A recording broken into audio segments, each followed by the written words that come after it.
Það hefur komið að 5. liða á dagskrá samningur þjónustu við fatlað fólk í Eyjafirði til máls tekur bæjarfulltrúi Lára Halldóra Eiríksdóttir.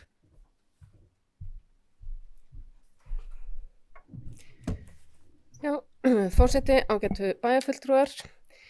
Hér komin til síðari umræðu samningur þjónustu við fatlað fólk í Eyjafirði en málið var á dagskrá bæjarstjórnar 21. maí síðastliðinn.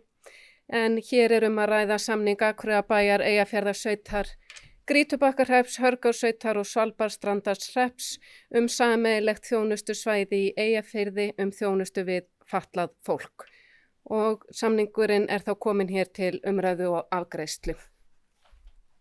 Það er bæjarfulltrúi Lára Halldóra Eiríksdóttir lokið máli sínu. Orðið er laust. Sem enginn hefur hvað sér hljóðs, þeir sem geta samþykkt þetta gefur merki. Það eru 11.